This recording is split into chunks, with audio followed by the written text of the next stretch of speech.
Well, let's step into the more of the workbench area where it's easier to work on circuits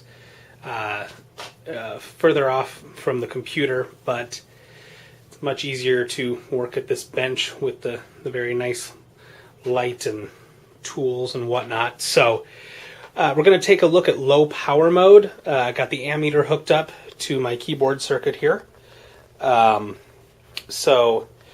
Pretty standard from what I had going on before. I've got the roughly 6 volts of battery coming in, voltage regulator converting it down to 3.3, going everywhere else.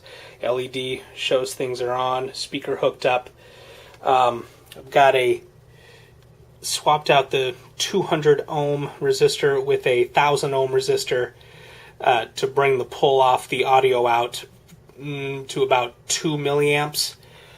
Basically because what I've done here is I've made room right in here for an 8-pin the LM386 low voltage audio power amplifier. The LM386-4 should get me a gain of about a factor of 20. Just going to use a real simple figure here. Amplifier with gain of 20. Just by bringing in the signal, most things go to ground or are left open. I'll pull the voltage source off the battery before it goes through the voltage regulator. So since it's up in that corner there, so it should have 5 volts to draw from. And so if I get a gain of 20, that should make things a little louder. It's kind of hard to hear right now. Not sure if you can hear that. But anyway, I've got the ammeter basically just hooked up right here across. That's going into VCC. So it's just whatever power the microchip is pulling in. Nothing to do with the LED, of course. It's on its own little circuit. So if we check it out here, it's not drawing anything right now. As soon as I start playing, though, we jump up. We're at about 6.2 milliamps.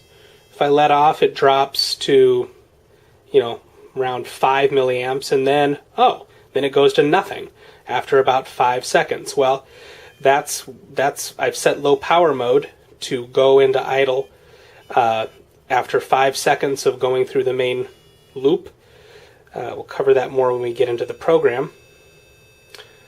So, wait for it. Bam, we're essentially back down to nothing.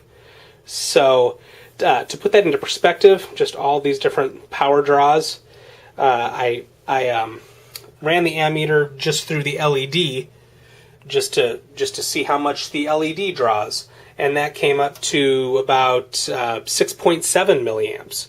So what this circuit draws when it's currently when it's maxed out, and that should get 20 times louder once I get the op amp on there.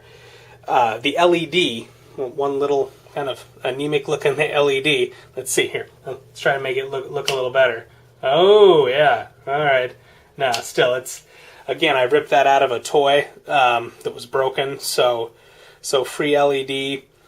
It actually takes more power than the chip when it's covering all these pins and sending power to the speaker. So that's pretty interesting. I mean, it's still actually a lot in terms of milliamps, I think, for this kind of microcircuitry, but it still shows you how little this thing can draw. And when it draws into low power mode, as you're watching this, it flashes once in a while, so go ahead and say that's 10 microamps.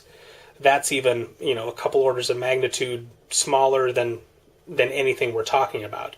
So I was pretty impressed with low power mode. My implementation is I don't think it's the greatest thing ever, but we'll get into that more when I look at the program of how I attach and detach interrupts and put things into low power mode. So this is the circuit right now. The next time we see the circuit and get into that, like I said, I'm going to probably have an LM, what's it called?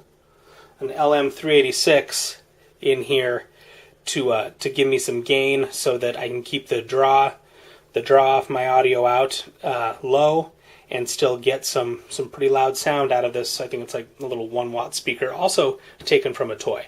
So that's it on the hardware right now. Thanks.